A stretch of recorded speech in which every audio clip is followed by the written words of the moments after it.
Hi guys, and welcome in the second part of this video where we are going to develop our trading robot based on AI and machine learning.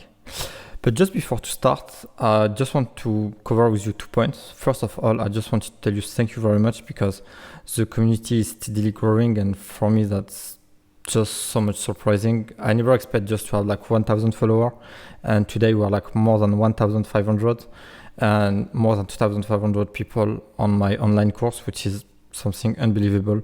I just wanted to tell you thank you for that. And second of all, you can always download the Jupyter notebook just right down just below the video in the description, because I believe that's something that I would love to add when I start coding Python 5 years ago when I needed like resources, and that's something gonna make you gain time, so feel free to serve yourself. And second of all, if you have like any question or issue with coding, just feel free to join the Discord group where we can discuss about crypto, about coding, about, for instance, like today we are like more and more people in this group, and the subjects are very various. Sometimes we are talking about crypto, some people ask questions about how to start in data science, how to start with programming, because a lot of people don't have as much experience. And you have like different experts in this group. For instance, you have James Brigg, who is an expert in natural language processing. You have different type of people. And that's why I want to tell you, like, if you want to join this group, just feel free right down below. Let's go.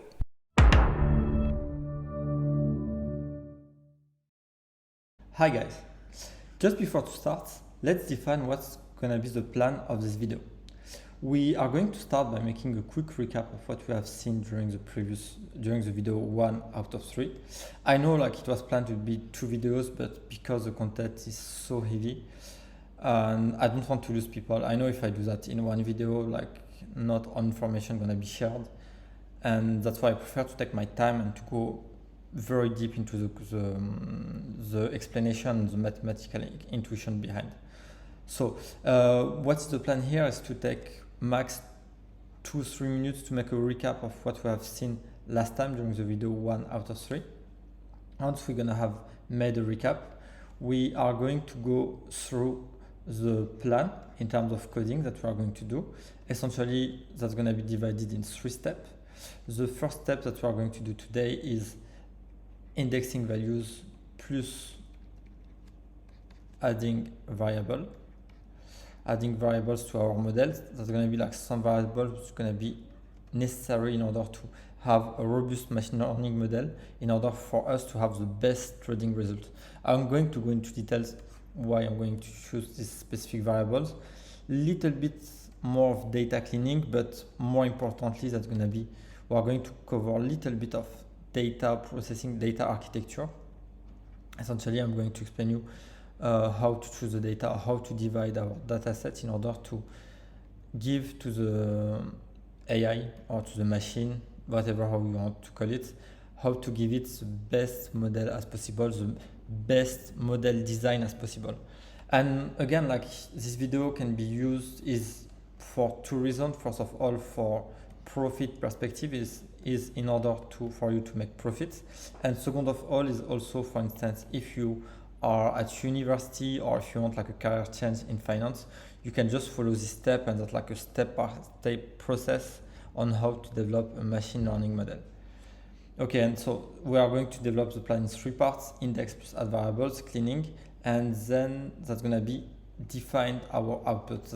You're gonna see this part is very interesting to see how we can define the output in order to develop a classification algorithm. That's very highly advanced mathematics. I hope you're gonna be able to follow. I'm gonna do my best in order to have the most clear and concise explanation. So guys, let's go with the first point that we're planning to cover in this video, which means like a recap of what we have done last time. If we go back to our Jupyter notebook, we started by, that you can download just below on the previous video.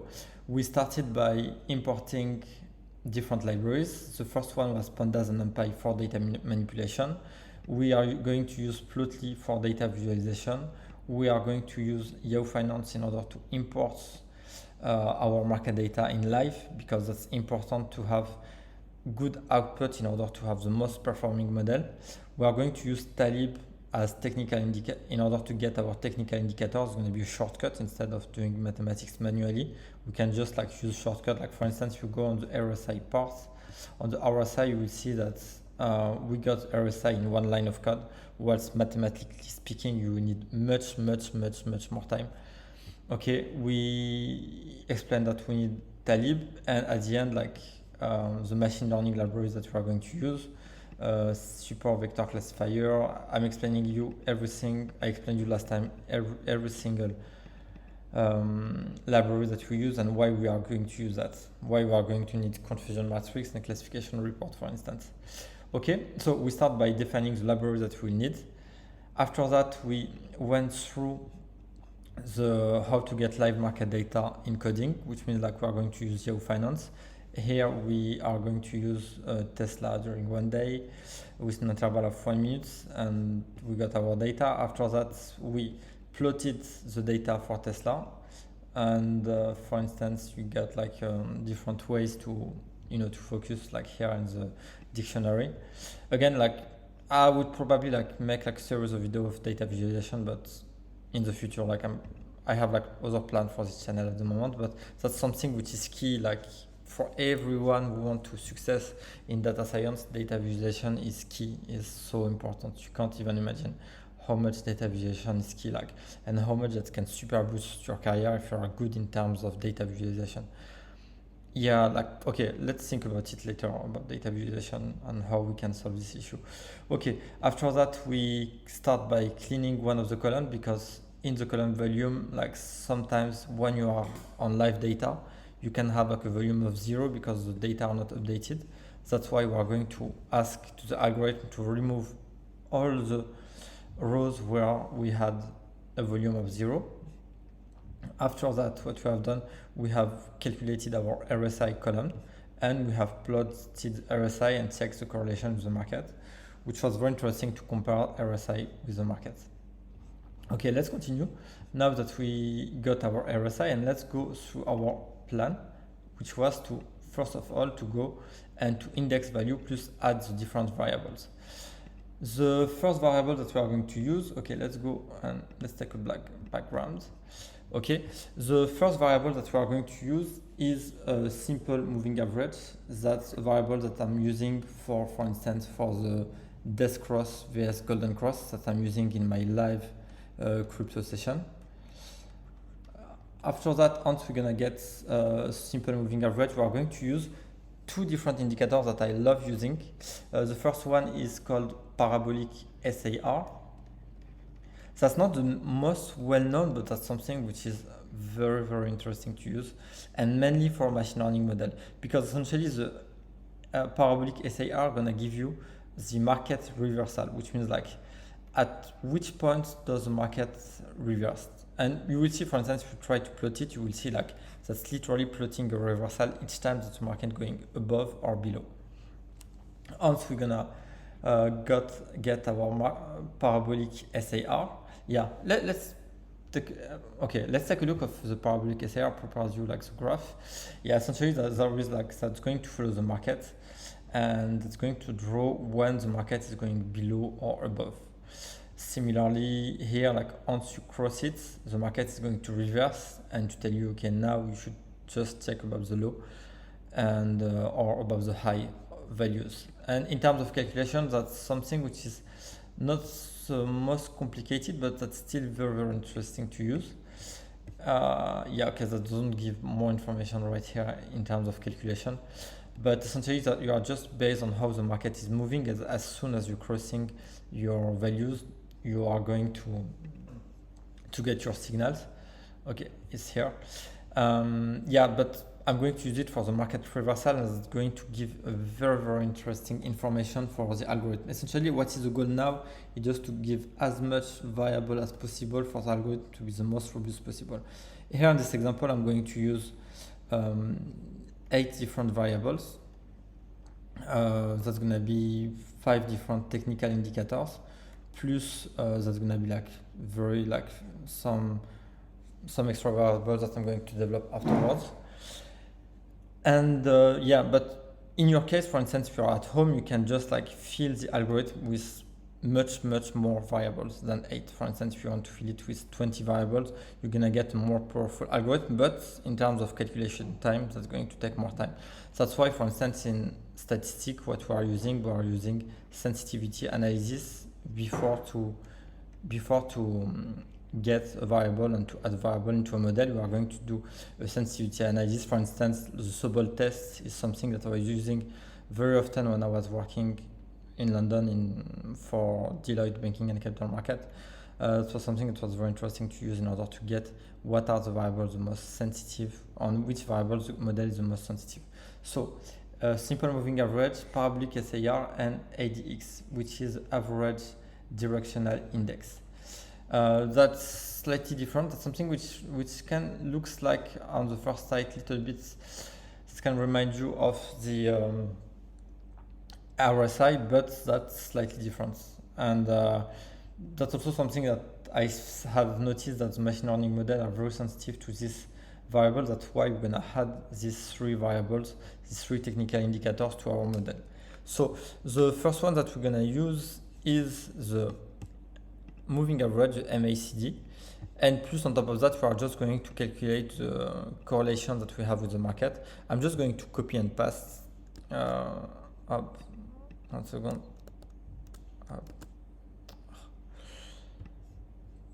Copy and paste what I have. Essentially, if you want, I can go back on it, but essentially I'm just using the rolling function from Python about the closing price for a period of n minutes.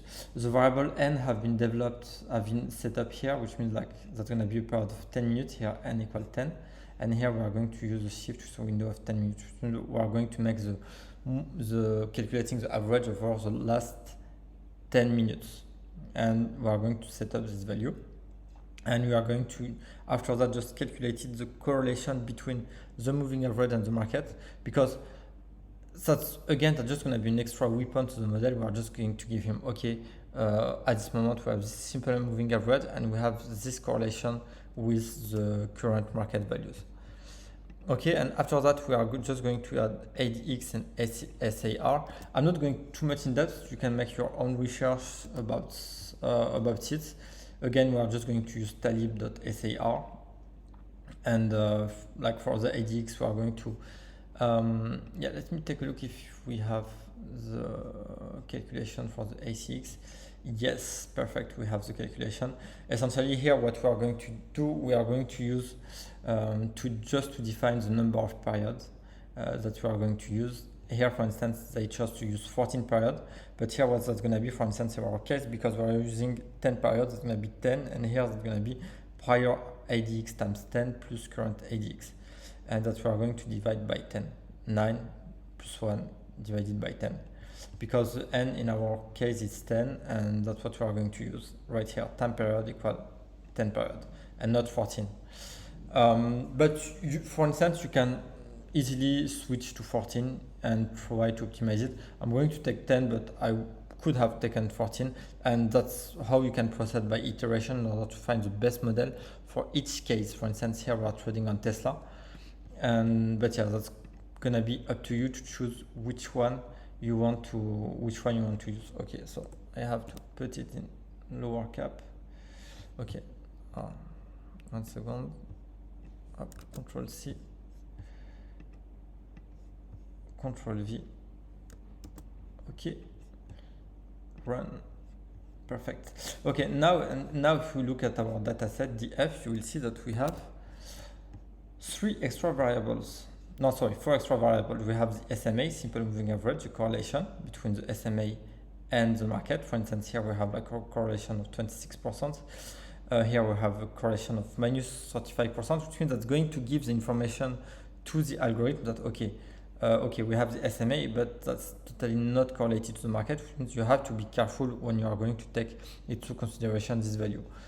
After that, we added the SAR and the ADX. Okay, now if you want more information about how to code the SAR and ADX, you can just go on Talib libraries.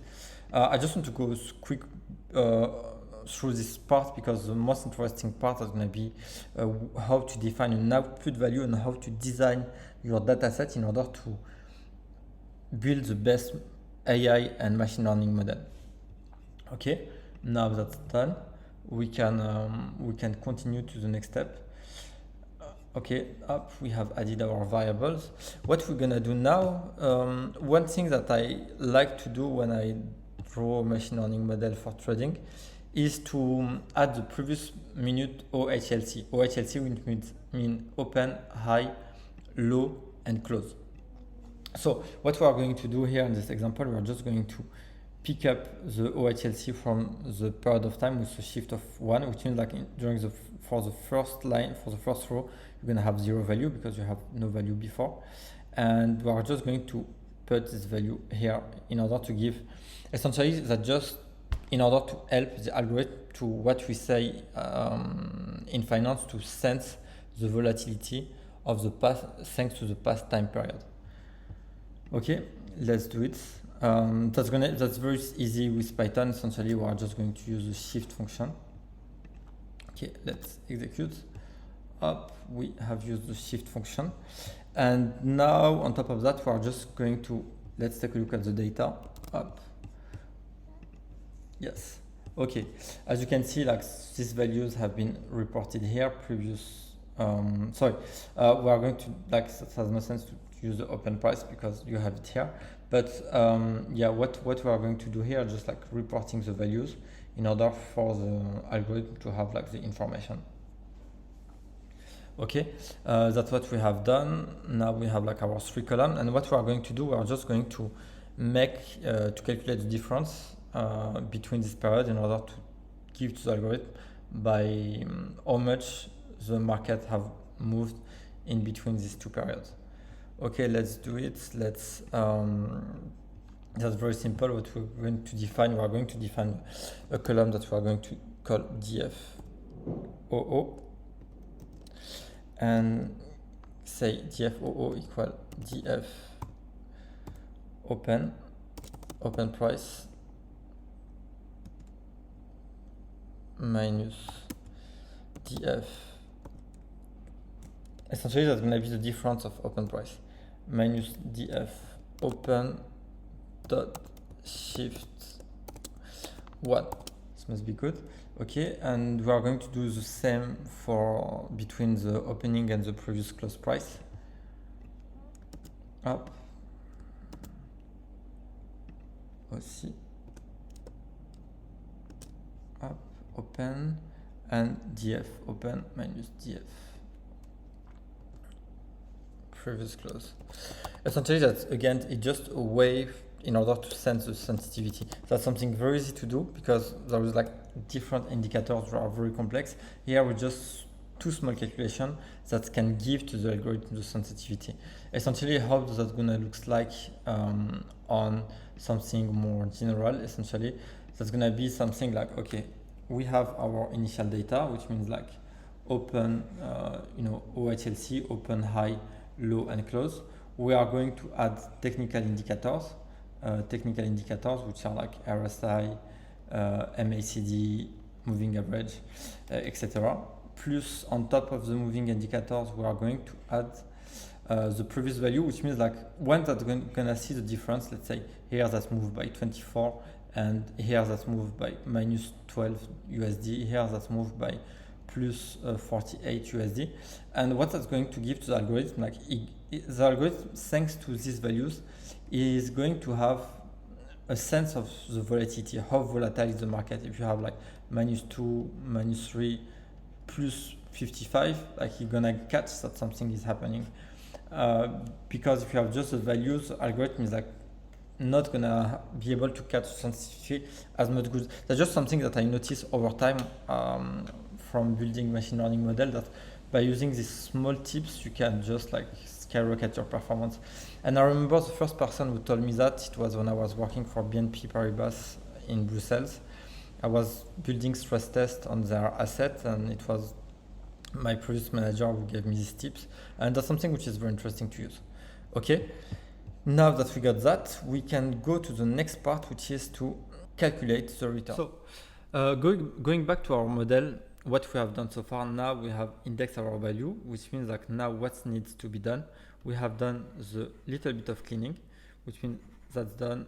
Add variables, that's done. Index the value, which means like the return column, it's done. Cleaning our last variable, which needs the cleaning, is good. And now what we are going to do, we are going to define the architecture in order to help the AI to use an AI process. Essentially, like how the architecture is going to work, how the data is looking like, how our data is looking like. We have our data, which are time series, and we are going to divide our data into two parts. One part that we are going to use in order to, we are going to give this part to the AI, and we are going to ask the AI to mathematicize and to create a model based on this data. That's going to be a percentage that we are going to define, and here's going to be a percentage of the data that we must define. We are going to give the data to this AI, to our machine learning model, and this machine learning model is going to create a bespoke mathematical model based on how the market is doing. Is what we are calling the sigmoid function in the first part of this video, of the video number 1 out of 3. Okay, that's how the AI is going to react. And once the AI gonna define the model, gonna draw a bespoke model. And also that reminds me a sentence, a quote from Yann LeCun.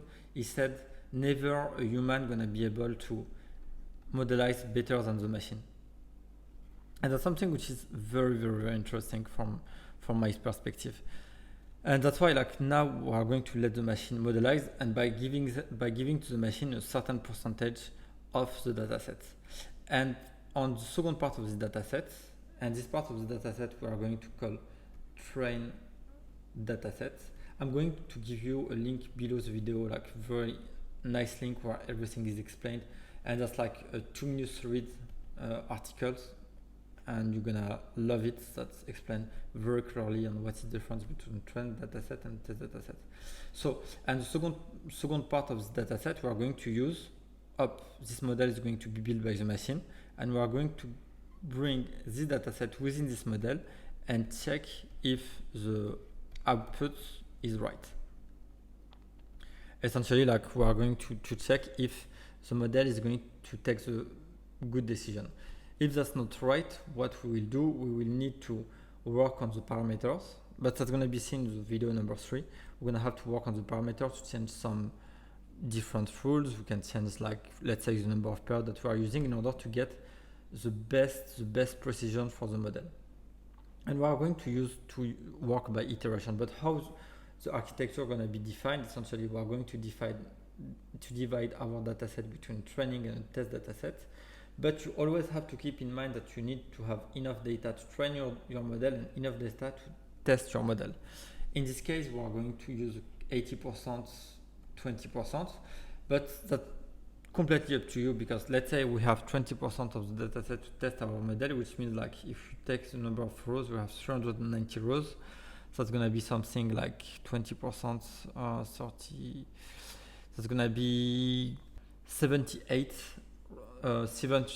data points for testing the model. We have 390 data points rows, which means that's going to be, how much I said, 78 rows here, and here that's going to be 312 rows to build 312 data points to build our model.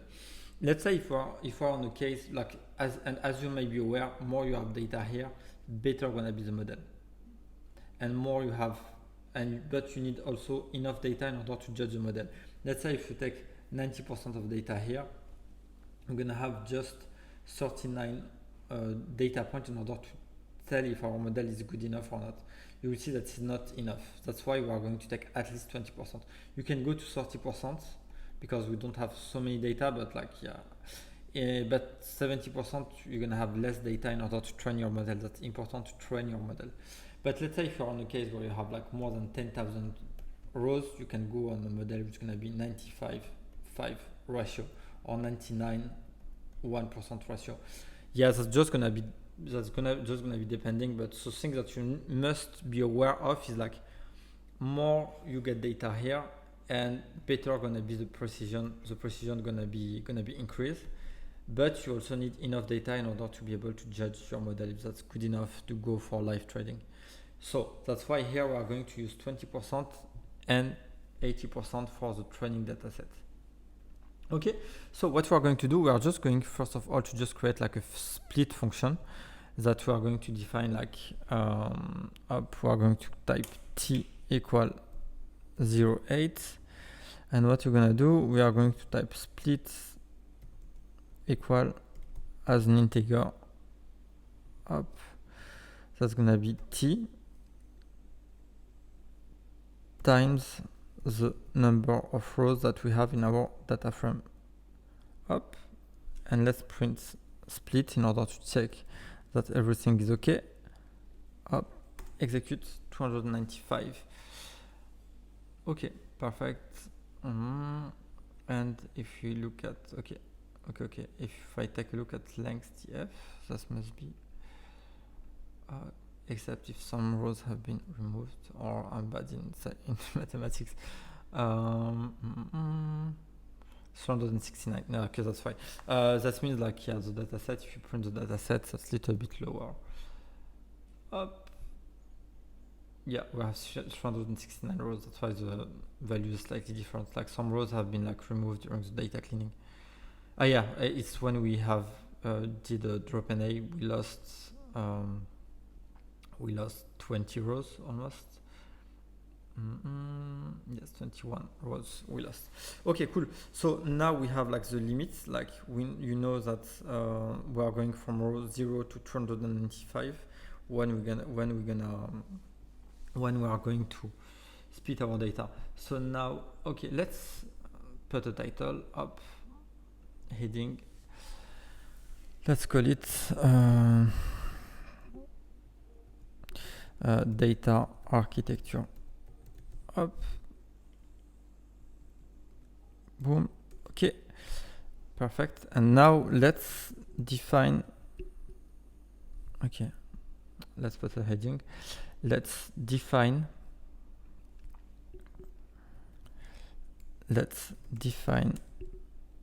output signals. Okay, tac. Okay, that's good. Okay, yeah, as we said, how we are going to define our signals, we are going to base ourselves on the percentile. Essentially, what we will do right here, we are going to we're gonna have our data percentage return, and we're gonna have all our return per minute. And what we're gonna do, we are going to create like 3 different clusters: cluster 1, cluster 2, and cluster 3, with all our data, and that's gonna be the 3 clusters that we are going to use. And how we are going to define this cluster, we are going to base ourselves on the percentile. Essentially, that's statistical tool, the percentile. You are just going to go on your entire population, and based on the entire population of data, let's say you have 100% of data here. Here that's the percentile. Here you are like at 100%. Here you are at 0% of your data, and here you're gonna say, okay, below this or less than this point, you have 34% of the data. Below this point, let's say you have 50% of the data, and that's going to be the percentile at 50%, which means that's just the point on which you have 50% of the data who are like before this point. And here, for instance, and the percentage that we are going to take here, we are going to take 33rd percentile, and here the 67th percentile. Essentially, we're gonna have like 30% of the data who are like the top data in terms of return, and here we are going to use the 33% less performing trade, less performing period in terms of return.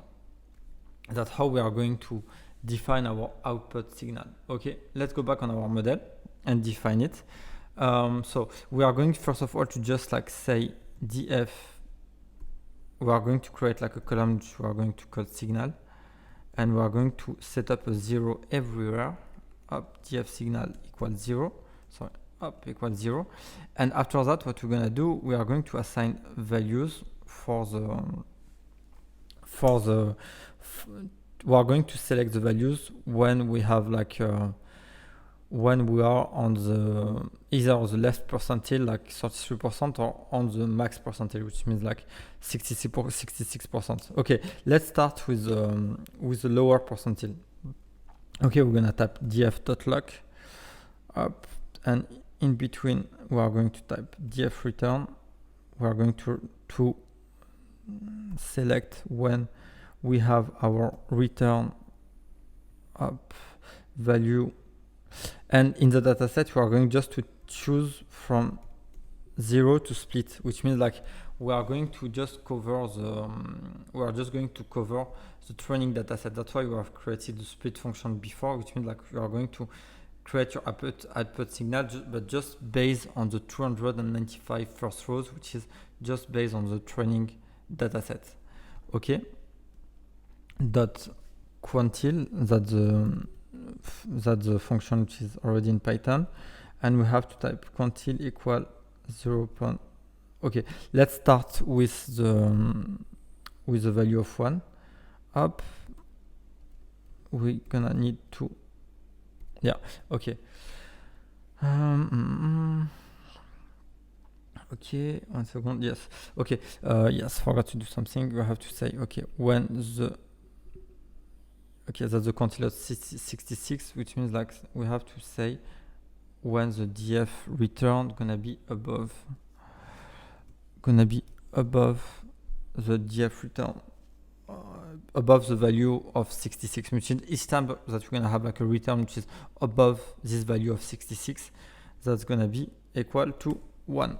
Yeah, if we go back on our graph, that means that's gonna be each time here we're gonna have like the value of the 66 percentile. Let's say that's going to be a return of 0.12%. That means for each time that we're going to get a value which is above 0.12% return per minute, boom, we are going to flag it as 1. And same here, we are going to go and select all the values which are below. Let's say here that's minus 0.03%. That means like each time that we're gonna have, let's say, a value, let's say at minus 0.24, boom, that's gonna be flagged at minus 1. And all the value in between that's gonna stay at 0 because the entire column is set up as 0. Okay, let's do just like a copy and paste. Okay, let me just up, copy and paste it and correct it. Up, paste, up, execute. Name signal. Okay. Up. Okay, execute.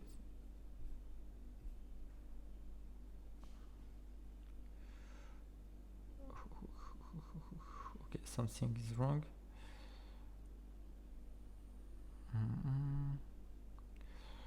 I made a mistake somewhere.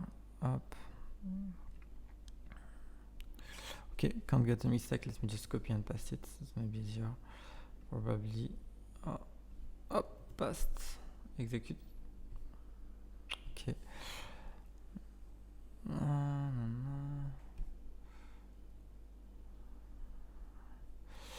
Okay. Okay. I think I have an idea how to solve it. Essentially, yes, we should just ignore the warning. Yeah. Okay, I got what is the case here. Let's check. Let's check that. See if that's gonna work. Okay, cool, perfect. That works. Yeah, essentially, like sometimes Python is raising because that's percentage, and when you have something which is strictly equal, that's raising an error. That's why, just like in this case, what you can do, you can just like use the filter warning and just say to your notebook to ignore when you have like a warning message. Okay, cool. Now that's solved, and now what we have, let's say if we take a look at the data set, we have our output column. Boom, that's the signals here that has been like profitable trade here, trade which have been very bad here, negative, good trade, and that's going to give information to the model like when the model should invest or when the model should be back and don't invest. Okay, let's continue. Boom, boom, boom. Okay, now we took a look, and now the last step that's gonna be interesting, or maybe we're gonna do it in the next video, because I believe that already now we went very, very in depth in the model. So now we have defined the architecture, which is based on the 80-20%, and now we have defined the output for our model. So what we are going to do in the next video, essentially, now that we have our model, now that we have our training data set, we are going to use this, let's call it train. We are going to use this model in order to train our machine learning model, which means that we are going to ask the machine learning in order to get bespoke mathematical algorithm in order to predict the evolution of the intraday market, predict the evolution. And once we're gonna get this model, this predictive model, what we are going to do, we are going to inject within this predictive model, we are going to inject the test dataset inside this predictive model, predict up, and that's going to give you an output, and that's going to tell you, okay, based on this predictive model, this row is going to predict a 1, a 0, or -1, and based on this value, if the model predicted well, we are either going to rechange the parameters at this step, change the parameters.